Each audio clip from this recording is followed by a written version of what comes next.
and welcome to another episode of Tech Fanatic official videos, your honest guide to the cryptoverse. Today, I'm going to talk about the realm of Ethernity. Now, I'm going to move to the next screen because here there's a music element, and I'd rather show you the gameplay and teaser while talking about the project. So the realm of Eternity is more of like a World of Warcraft type of project, which is a massively multiplayer online role-playing game. And they are built with the blockchain technology, and they have a lot of open worlds. They have a lot of different quests that you can complete. You can discover hidden treasures. You can complete different journeys. There are different players that you can play with, and you can truly own the assets in-game.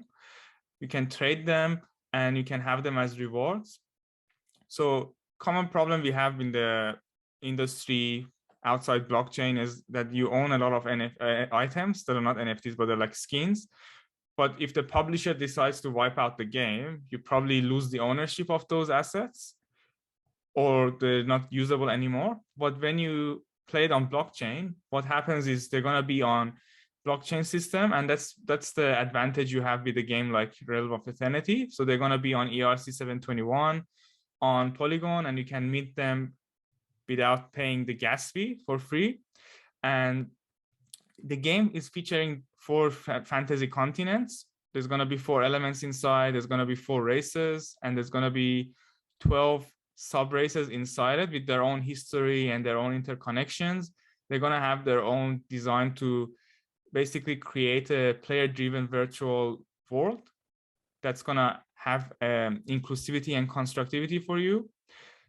And basically it's an open world, so you can also be a part of the creation in it. If you look at the white paper on the website as well, and I'm showing you the white paper because it's easier to access, they gonna have lords, they're gonna have avatars, they have different environments, and they have a whole section on the non-fungible tokens. I'm gonna share the link as well for you to look at it. And when you look at the gameplay for it, they actually have imagined a really vast environment, and the game mode is not like a simple play and earn or play to earn game. They have the player versus player combat. They have a life and death system actually. So in the life and death system, your character dies in game and it becomes like a ghost.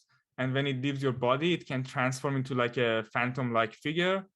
So this is, again, something that is not in most other games. And they have a resurrection effect. So the body can be brought back to life by traveling to a town healer and doing a resurrection. So they've got all these sort of cool options in the game. Then they've got like a clan system. They've got attribute system. They've got skill system, and they got the criminality as well, which is something that was interesting for me. So for example, if you're stealing or attacking another player, you become a criminal.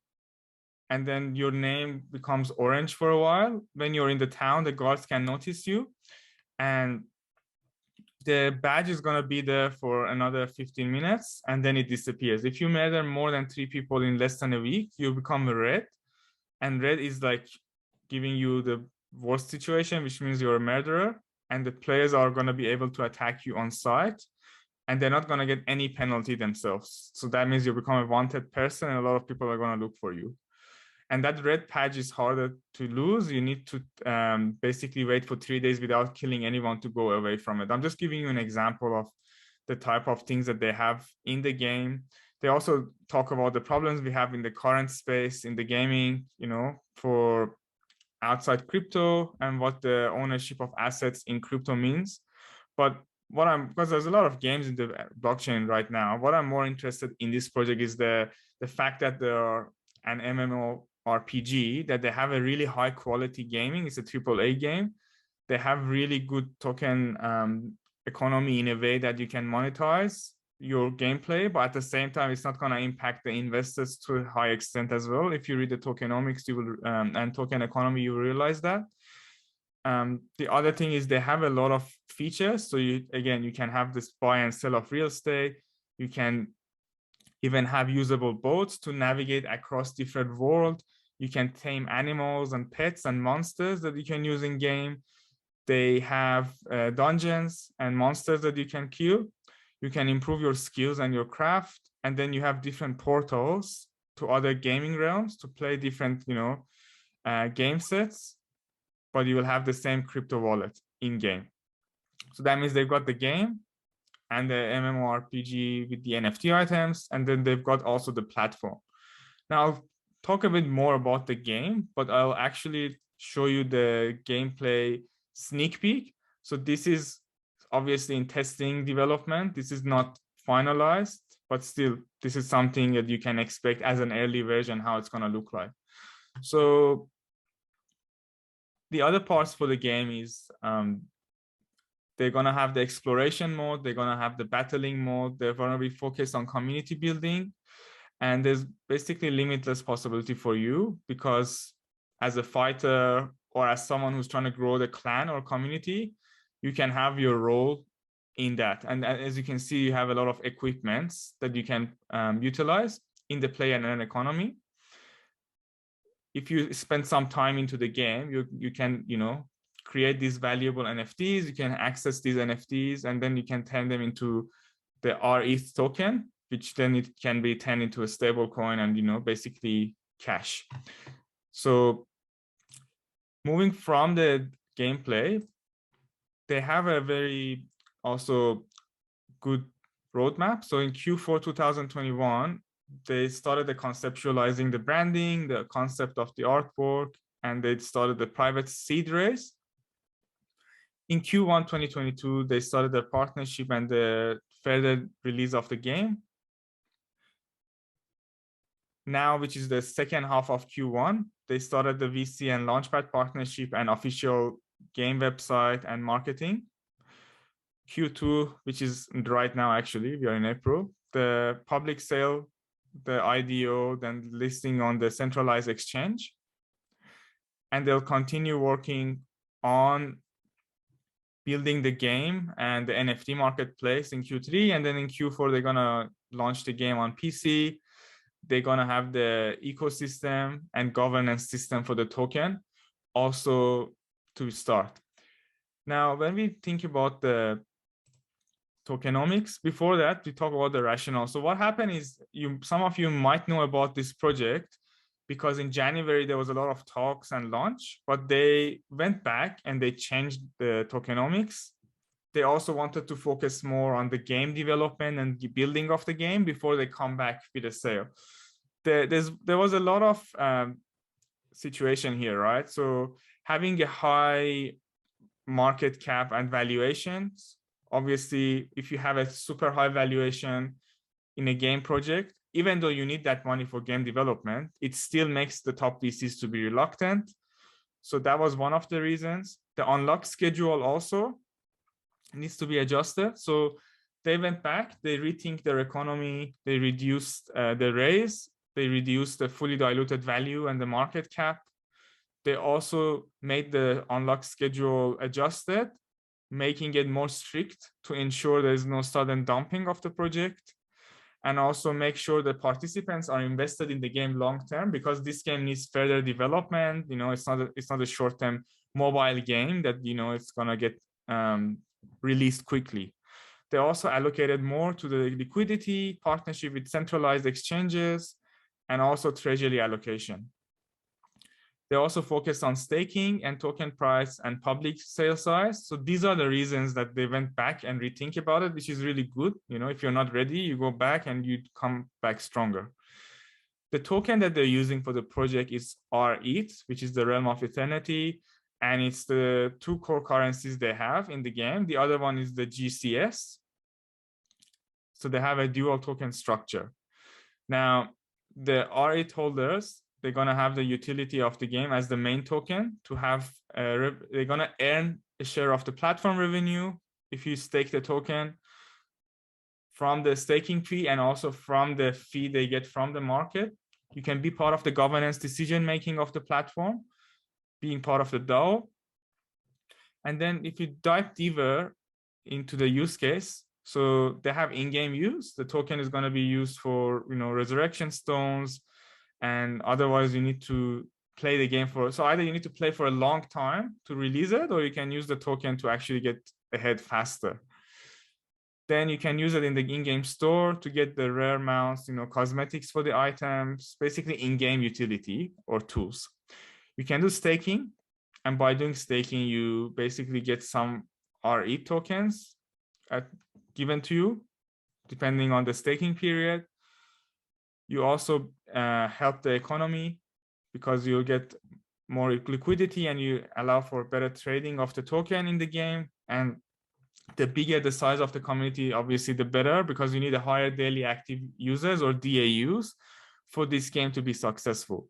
You'll be part of the governance of the project, so you can participate in the voting system. And also that means you can decide for the future of the game, for additions or the mods. And also with that, it means one RE token will be one vote. And if you hold more, you'll be given more allocation. And of course, profit sharing is another detail for this that's going to come soon, which is probably related to the marketplace. So in terms of the tokenomics, which is already also covered on their website, but I refer to this page because it's the latest version. For the seed round, the price is 1.7 cents. The supply is going to be 13% total supply for the sale. And they're raising $3 million. The fully diluted market cap of the price that the seed is raising is 23 mil. And is going to be a vesting. So there's going to be a vesting on TG. They're not going to get any tokens. They're not going to get any tokens for the first 2 months after that. So there's a cliff of 2 months. And then after 3 months from the TGE or month 3, they're going to start getting 5% per month. So until the month of 22, they're going to get 5% of their tokens. For the strategic round, which was a raise of $3 million as well, they are getting the price of 0.23 or 2.3 cents, which represents 10% of the supply. And the fully diluted market cap for this price is 31 million. And they're going to get also the very similar vesting, except they will get it a month before the seed round. In terms of the private round, they are getting it at 2.6 cents for 12% of the total tokenomics. And the amount raised is $4.4 million at a fully diluted market cap of 35 million. And they're going to have 5% on token generation event, 5% on the second month or a month after token generation event. And then after that, they're going to get 7% per month. Public sale is going to be 3%, 3.6% of the total supply, $1.5 million to be raised. And the token price at this round is 3 cents, which is almost double or 90% higher than the seed price, which is not too bad given the vesting that they have. And it's very close price to the private and strategic round. So for the public round, they are getting a fully diluted value of $41 million. The token generation event requires 10% release. So they're going to get 10% of their tokens, which is more than private round. And they're going to get 15% monthly thereafter. So after 6 months, all the public sale participants will redeem all of their tokens. And then it will be only vesting for the early investors in private, seed, and strategic round. There's a 20% game reward system for in-game rewards, and that's going to be from the second month at a rate of 2% per month. There's a staking rewards, and the staking rewards is at 11.6% of the total tokenomics for you to stake your token if you participate in purchasing. And that's going to be 5% per month for almost 2 years, especially important first year because the game is going to be developed and done and released in 2023. The team behind development gets 10% of total supply, and they have lock until the month 13 or 12 months post TGE. The first month they'll get 11% release, and after that it's going to be 8% per month. And then it's going to be 1% per month at the end, all the way to 32 months. Liquidity is going to be 0.06% of the token, or around 192,000, which is going to be mostly added on the token generation event. And the treasury, which is responsible for marketing, market making, centralized exchange listing, and partnership, is 14.5%, 2% on the token generation event. And the rest of it goes on a monthly basis on lock. Advisors for this project have been allocated 2.5% of these tokens, and they're not going to get anything for the first 2 months. And then they're going to get 1% to 2% every month for the first year. So not much unlock. And then from the month 13 or after 1 year, they're going to start getting 8% of the tokens. So basically on the second year, they get most of their tokens. And that's a total of 1.378 billion tokens basically for the total supply. And they've raised $12 million for the project, which is reasonable for a AAA gaming project. Initial market cap is going to be $500,000 for this game, which would put it at a fully diluted market cap of 41 million, which means around 2% of the tokens will be in circulation, 2.5. And there's going to be 17 million tokens, excluding the liquidity, on the token generation event added in the circulation. The listing price is going to be 3 cents for this project. So that's more on the tokenomics side of things. Now, as usual, I like to talk about the partners, backers, and the team.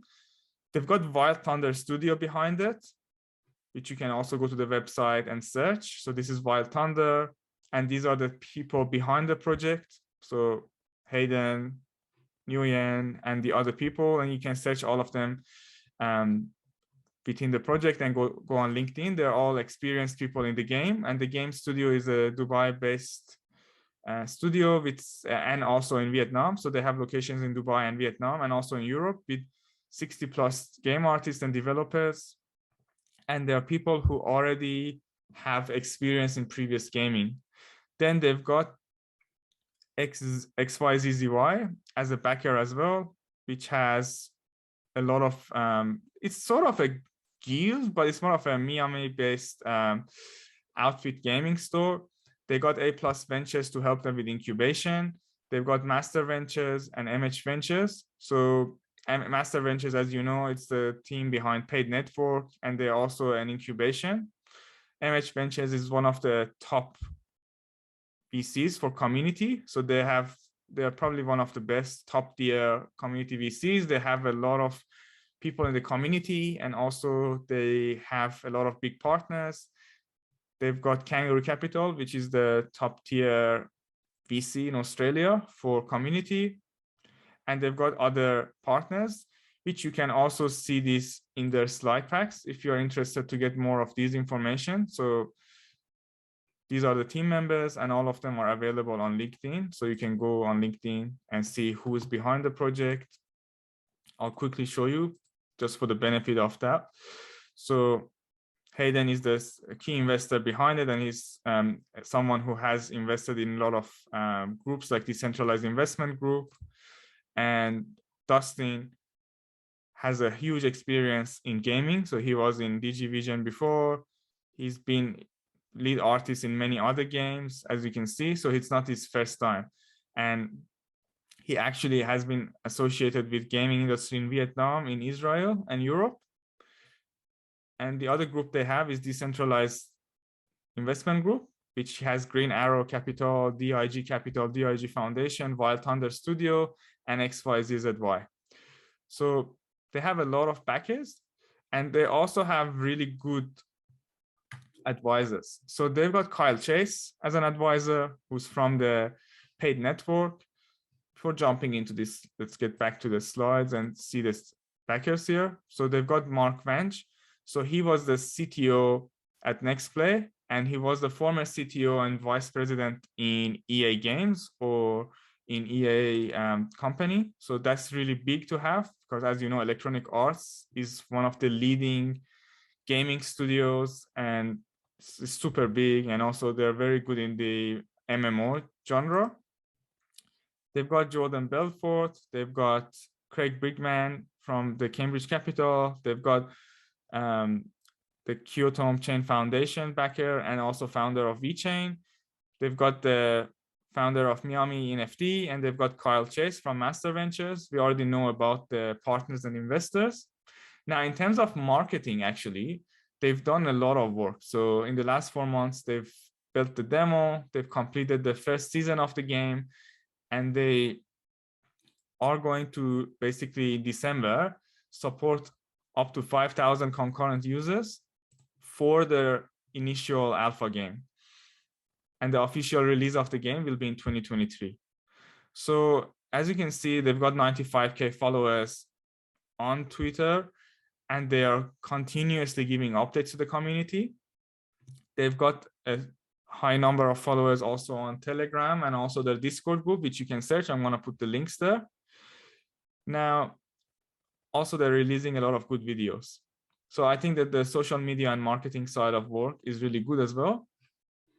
But of course, it needs more effort because remember, the game is releasing next year. So between now and then, the token is released, you need to continue engaging the community. So they've done a good job, but they need to keep the community more interested, to be honest. Now, in terms of their IDOs, they have announced a lot of launchpads. So they just announced here that they're going to be on CDFI. They're going to be on CDFI. I'm not sure on the dates, but CDFI is one of their partners. They're also going to have an IDO on paid network ignition. And they're going to be on Engine Starter. They're going to be also on Phantom Starter. And also they're going to be on Starpunk. So as you know, I'm a big fan of Engine Starter, so I'm going to talk about that one. So for Engine Starter, for now, they confirmed a total raise of 300,000. And the IDO is going to be on the 13th of April. They're going to have a total raise of 300,000. That's going to be on Polygon network. So you participate on Engine Starter, pay with BUSD, Binance USD, and then you get your tokens on Polygon network on the 13th of April. And you have a chance right now. If you haven't joined Engine Starter, you can easily join by buying the token and staking it, and then KYC and be eligible for it. I've already done videos on how you can do this. So there will be also an IDO on Spores Network on the 13th of April, same day as Engine Starter, but the raise here is smaller. It's going to be 50K. And they've also announced it on the Twitter that there's going to be a sale for Realm of Eternity on the 13th of April, 2022. Now, you need to be VIP 1 all the way to VIP 5 to be able to participate. And in order to be VIP 1, you need to have 200,000 Spores Network tokens staked on the platform. So you can see the pricing, Spores Network, coin market cap. Let's see the pricing for you. So the price is sitting at 0.002. So in order to participate, the minimum tier you would need is basically $548 to be in the lowest tier. And then you could go $1,000 for the next tier. If you want a guaranteed tier, you need to spend around $5,000 and stake your tokens in the platform, and you get a pool weight of 2.5x, which would probably give you for a 50K, would probably give you between $1,000 to $1,500 worth of IDO allocation, depending on how many additional people stake their Spores tokens. In terms of the token generation event, the token generation event is going to be on the 15th of April, but the date cannot be confirmed. So between 13 to 15, there are going to be IDOs, but I can't confirm the dates because, as you know, the crypto space right now is a little bit, I guess, uncertain. So always there might be a difference between a day or two of the change of the date. So let's say middle of April, maybe token generation event. And if there is a delay, of course, they will announce it. They are in talks with some top centralized exchanges, but because I don't have the full information and I'm not able to let you know about them, I cannot disclose them. Just letting you know that they are in talks with some really nice centralized exchanges to support them with the listing as well.